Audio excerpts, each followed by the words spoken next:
So let's take a focus a bit on the people that you worked with. When you were that first-time leader many years back, yeah, I mean, of course now as an experienced leader, you know that developing people is essential to the success of the organization. Back then, though, what was your view when it came to developing people? So that's one of the things that I learned over time, right? This whole notion of developing and working through people. When I first started, to me, to get people to buy into your vision and to be able to participate in doing stuff together was the big thing. And frankly, I'll be honest that, my first thing, these union leaders at 45, they did not have great aspirations in terms of personal development and growth. But just to get them on side, to share your vision and be willing to participate in creating something with you was a big win. One of the learnings I had as I graduated as a leader, though, is that your best success as a leader comes from developing talent, because there's only so much you can do.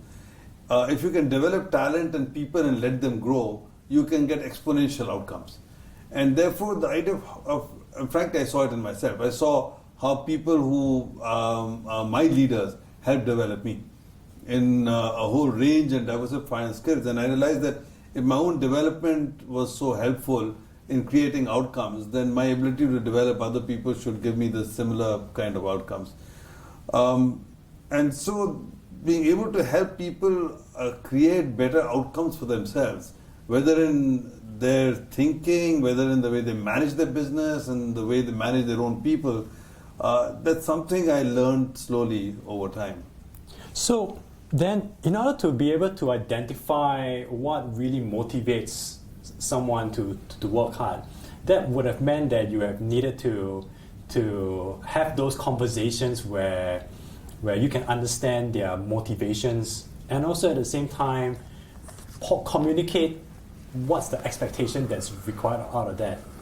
So how do you develop those skills over time? I'm sure when you first started, that would have been something completely new. Actually, not really. I think this idea of how do you relate to people and understand what makes them tick, I don't think it's brand new. I mean, you can learn it. Again, one of the things which I learned when I was a kid. So how do you relate to people? How do you talk to people? How do you understand motivations of people? I think it would be too simplistic to say that you only become a corporate leader, then you start building emotional quotient with people. I think in school or college or other walks of life, you already start building an ability to understand and talk to people. But I think the fundamental point is correct. I mean, to be able to have a high degree of emotional engagement with people is really important to understanding what makes them tick. So what is their driver?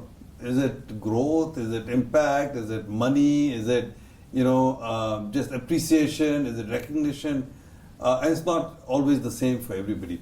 But I did find over time that there's some things, again, which are fairly common. I think most people like to make impact. So if you can give them the opportunity to make impact, to make a contribution, I think people value that. People value that more than most people expect.